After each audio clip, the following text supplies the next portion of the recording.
And can you talk about the structure of Akin? Like you mentioned that you're a manager, you're also a member. So what kind of, like how does that kind of work, and how is sort of the organization organized? So Akin was formed by two artists, Oliver and Michael, who Michael Delios, not Michael Vickers, who's now an employee of Akin. So Oliver Pauk and Michael Delios formed Akin with a group of friends in a loft 10 years ago, and I think maybe there were like 6 or 7 of them, and then they got a location at Queen and Spadina and moved more artists in. Then they got this location here at Lansdowne and Bloor and moved more artists in, and it was that was it for many, many years. Mm-hmm. And so Akin provides month-to-month rent at affordable rates for artists that includes 24-hour access to the space, access to storage, access to a shared workspace, also like all kinds of community enrichment that we're doing through our not-for-profit Akin projects, which I also work for. And then after a few years of the 2 locations, Akin Dufferin and Akin Lansdowne, which are the 2 that happened to be evicted most recently, we went through growth spurts. So we opened Akin DuPont, and then a couple of years later we opened Akin Sunrise, Ossington, River, and St. Clair all in 1 year, which was last year, which was our big growth spurt, and we're kind of halting at this point. And then when Akin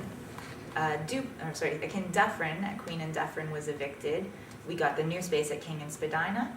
And at that point, we were planning to relocate them. When we got our eviction notice here at Akin Lansdowne, we decided to relocate everybody.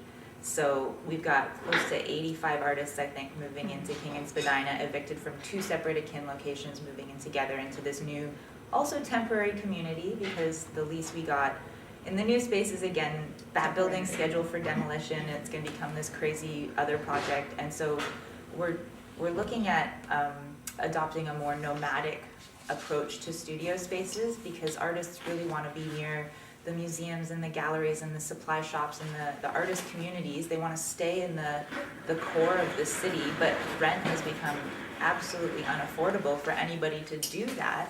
Yeah. But when we work with these property developers in this way, we can get these temporary spaces for 1, 2, 3 years while they're working on getting all their ducks in a row for their other projects. Mm-hmm. So we can stay in interesting locations, and we can keep giving artists affordable studio rates and keep providing all of the other things that help with the artists' community. So, I mean, the way that works is every studio location at Akin has a studio manager. So I'm the studio manager here at Akin Lansdowne. I make sure the spaces are filled. I make sure the members are happy. I make sure that the internet works and the light bulbs are working and all those kinds of things. You're the go-to for everything. I'm everybody's go-to girl for their studio needs, so that they have space to work in that works for them. Mm-hmm. Because it's a month-to-month model, we have artists moving in and out all the time, or going from one location to another, from a small studio to a big one, from a big one to a small one. It's a lot of shuffling around. I like that kind of work. And I work with the other studio managers at all the other locations, and we coordinate together.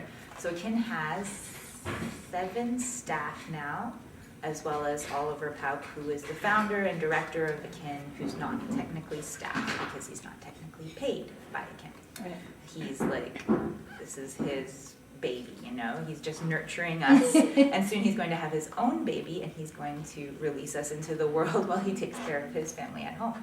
So I will be taking over for some of Oliver's things that he does, and so will some of the other staff members, and we have a real fluid way of working, so Akin is constantly evolving and changing according to member feedback, according to member needs, according to changes in the city. So as we get eviction notices or as we find new spaces, there's other studios this is happening to, not just Akin Collective. There's all kinds of other spaces that are at risk or have been evicted. Yeah, it's definitely a trend. It's a trend. Toronto, isn't it? There was the Coffin Factory, there was... Yeah. I was in that one. Oh, were you? I was, yeah. I'm blanking, but 401 Richmond was at risk for a while there too. There was all the Mervish studios. Everyone had to leave those neighborhoods. Like Inspiration Studios, which is a really amazing pottery space, is at risk. Many people are facing the bleak future of where am I going to create my work. Mm-hmm. So Akin works to try and have a solution to that in the best way that we can figure out.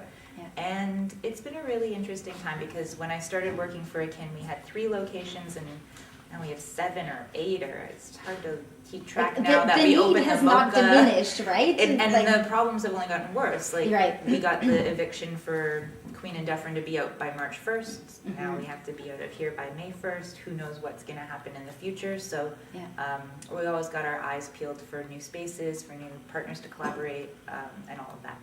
Yeah. Do you think that there is some way that Toronto is going to be able to embrace a bit more of a permanent situation for their creative community? Like, as somebody who's really involved, like, do you think that there is any way that might become an option? I think there is. There's a lot of people looking at policies regarding, especially property taxes and those kinds of things, giving property owners tax breaks for renting to co-working spaces or for renting spaces to not-for-profit organizations. If that kind of conversation and that kind of momentum continues, there's a good chance that we will be able to keep accessing affordable spaces in the city, and that people will become sympathetic to the cause and realize there is a need to have spaces and keep spaces. You know, we don't want to have to keep moving all the time. And that there's a value to having this community be a stable and supported one. Because otherwise, all the artists will have to leave the city, you know, and it'll be a city without art. Yeah. And who wants to live there? Not me. Not me. So I might move. But,